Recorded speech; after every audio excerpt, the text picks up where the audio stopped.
अम्मा की जादुई टोकरी। सीतापुर नामक एक गांव में मिलिंद नाम का एक लड़का रहा करता था। मिलिंद बचपन से ही अपने सपनों में खोया रहता था। वो हमेशा अपने सपनों में सोचता कि वो एक जादूगर है और पूरी दुनिया उसके जादू से चलती है। मिलिंद के पिताजी सीतापुर गांव के एक संपन्न व्यापारी थे और उनके काम में उनकी पत्नी भी अपना हाथ बटाया करती थी। अरे ओ भाग्यवान, जल्दी चलो, दुकान खोलने का वक्त हो गया है। हाँ जी, बस आई। मिलिंद का टिफिन लगा दूं? मिलिंद, तैयार हो गए? हाँ बाबूजी, बस आया। सुनो, हम लोग दुकान जा रहे हैं, तुम सीधे स्कूल जाना, मन लगाकर पढ़ाई करना, और हाँ, वो जादुई अम्मा के चक्कर में मत पड़ना। ये लो टिफिन, और जो पापा ने कहा है वो ध्यान में रखना। ठीक है मम्मी। इतना कहकर दोनों वहाँ से चले जाते हैं, लेकिन मिलिंद के दिमाग में तो कुछ और ही चल रहा था। उसको अपनी नई जादू की ट्रिक अपनी जादुई अम्मा को जो दिखानी थी, तो वो एक्साइटमेंट में घर से निकल पड़ता है। जादुई अम्मा, अम्मा, ओ अम्मा, कहाँ हो तुम? जादुई अम्मा आसन में बैठे हुए हवा में उड़ते उड़ते अचानक मिलिंद के सामने आ जाती है।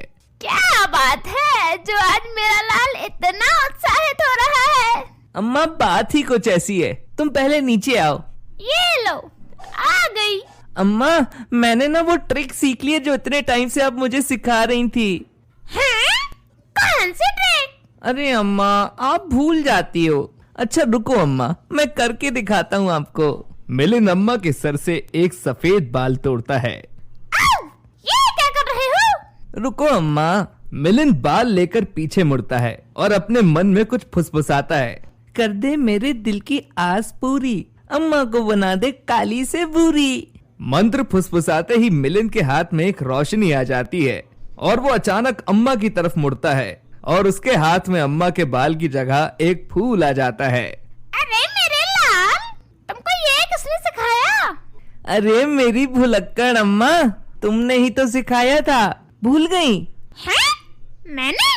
छोड़ो, ये लो, ये फूल तुम्हारे लिए। अभी मैं स्कूल जाता हूँ, शाम को फिर मिलते हैं अम्मा, बाय। मिलिंद जैसे ही वहाँ से निकलता है, अचानक स्कूल के गेट के सामने पहुँच जाता है। मैं यहाँ? अरे ये अम्मा भी ना। अम्मा की वजह से आज मिलिंद स्कूल जल्दी पहुँच जाता है। सारे टीचर्स उससे इम्प्रेस हो जाते हैं।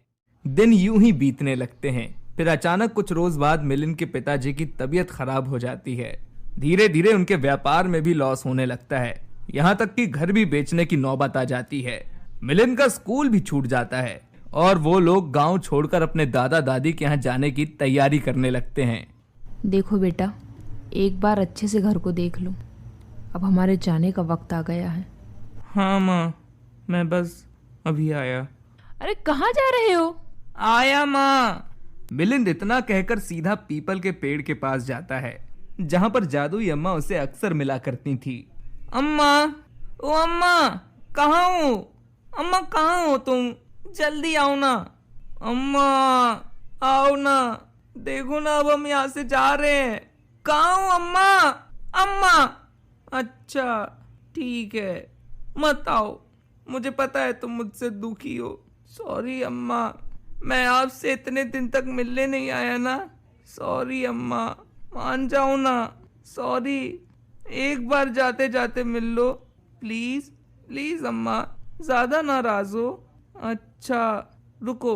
फिर मिलिंद अपना बाल तोड़ता है और मन में मंत्र फुसफुसाता है। कर दे मेरे दिल की आस पूरी।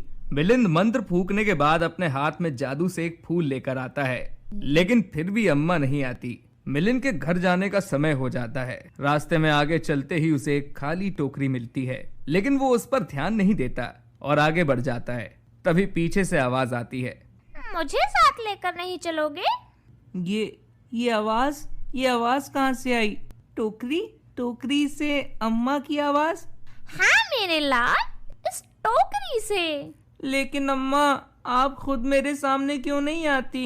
मेरा लाल मुझसे दूर जाएगा, मैं उसे खुद से जाते नहीं देख सकती। तो आप भी मेरे साथ चलो ना अम्मा।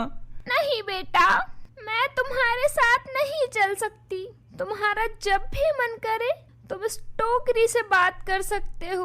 और हाँ, ये एक जादुई टोकरी है, इसका अच्छे से इस्तेमाल करना, और तुम जब भी एक जादूगर बन जाओगे तो मुझसे मिलने आना। फिर मिलिंद वहां से चला जाता है और अपने गांव जाकर उस टोकरी का इस्तेमाल जादू दिखाने के लिए करता है। जादू करते करते वो एक दिन जादुई अम्मा से भी बड़ा जादूगर बन जाता है और वो जब भी चाहता जादुई अम्मा के पास पहुंच जाता। मुझे गर्व है मेरे लाल तुम पर। मुझे पता था एक दिन तुम बहुत बड़े जादूगर बनकर दिखाओगे।